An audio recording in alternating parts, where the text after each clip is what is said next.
Welcome to the Jill on Money Show. It's Sunday, August 6th, and we are here trying to bring you interesting content and great conversations with you, our audience. Today, we are giving you another snippet of an interview that we conducted with Hal Hirschfield. He is the author of a book called Your Future Self. Now, this interview, the whole thing, lives behind our paywall, which is called Jill on Money Live. And when you are a subscriber for $35 a year, that's it. You have access to quarterly live webinars and special bonus content like this longer interview that we conducted with Hal. So yesterday we did one little snippet. Today we're going to do another snippet. But if you want the whole thing, you've got to subscribe to Jill on Money Live. That's right there on our website at jillonmoney.com. Yes, we've got all that free content, but I love this new service. It's giving us a real opportunity to get a little bit deeper into some interviews and some topics that are of great interest to many of you. Not every single one, I get it. If you just want to keep listening for free, keep doing it. I'm cool with that. All right? So here is the next little snippet of our interview with Hal Hirschfield. Did you go in writing this book with a certain thesis that you had to then alter once you really were digging into the research? Was there some aspect of this that was like, oh, crap, that's not the way it works? Yeah, it is such a good question because, I mean, generally speaking, right, as a social scientist, you're trained to, go in with a hypothesis, but then adjust if the data suggests something otherwise and, and test and retest, et cetera, et cetera. And I would say the version of that happened with the book was that I went in thinking so much of what I'm trying to do is, get people to do more good things for their future self and reorient their attention that way. And then I realized in really digging into the research and doing all these interviews that that's not the right way to think about it. It is kind of this balance, or actually one financial advisor, Paul Fenner, he said it to me a different way, harmony between the present and the future. And that it's not that appealing in a way to be like, just sacrifice now for this brighter future.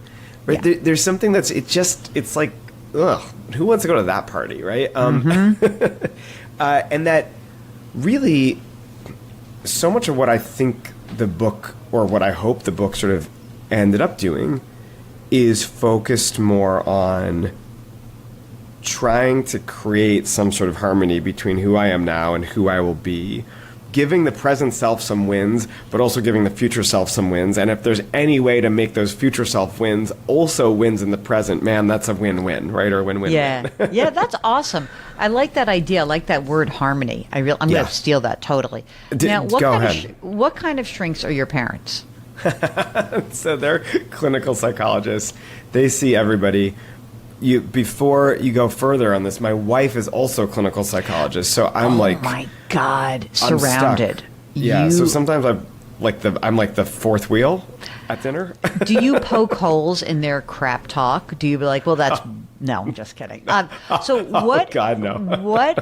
What do you?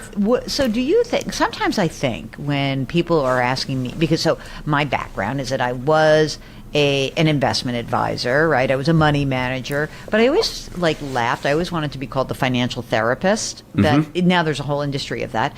But I think there's aspects of when I wrote my book, what I kept coming back to was like, oh my God, some of these people really need therapy to really actually make these proactive changes in their lives. And that's why I was interested to find out whether you came more from a psychological academic training versus economic. Because I think that when you have, look, when you talk to advisors, a skilled advisor will say to you, not just that I want harmony, but that I am a life coach, essentially. That's what that person becomes. And that money becomes the means to reach someone's goals. But you're really setting expectations and testing what people are saying to you over and over and over again. And it just shows you that, listen, human beings are mercurial. It's very difficult to come up with, this is not a mathematical equation. It really isn't. So when I was reading your book, I thought, if I were an advisor, I would totally grab onto this and really tuck it away and use it and be willing to say to somebody, you know what, you're right. you are allowed to have a little bit more fun today. And I have to loosen up a little bit because I do think sometimes as the advisor, I find this a lot with CPAs who have a training that is very rigorous, that they want to have black and white responses. By and large, there are always many gray areas here, right? I think a great analogy here is the medical profession, right? If you think about, call it end-of-life care or really any medical aspect or medical care, the goal is keep you alive, keep you healthy. And that can get over-applied in a way, right? Especially at the end of life. In the same way that if I start from a black and white perspective, my goal is to get you more money. And I know that's not really what happens, but I think that is sort of analogous. Then that attitude can get over-applied, and then it becomes harder to sort of loosen up and say, yeah, you should enjoy the present. I couldn't agree with you more that so much of sort of the modern advisor is the whole client, the whole person. Money is a means. If you want to hear the entire Hal Hirschfield interview, go to JillOnMoney.com and subscribe to Jill on Money Live. It's all there. Oh, and by the way, you can sign up for the free weekly newsletter while you're there. It's so easy to do.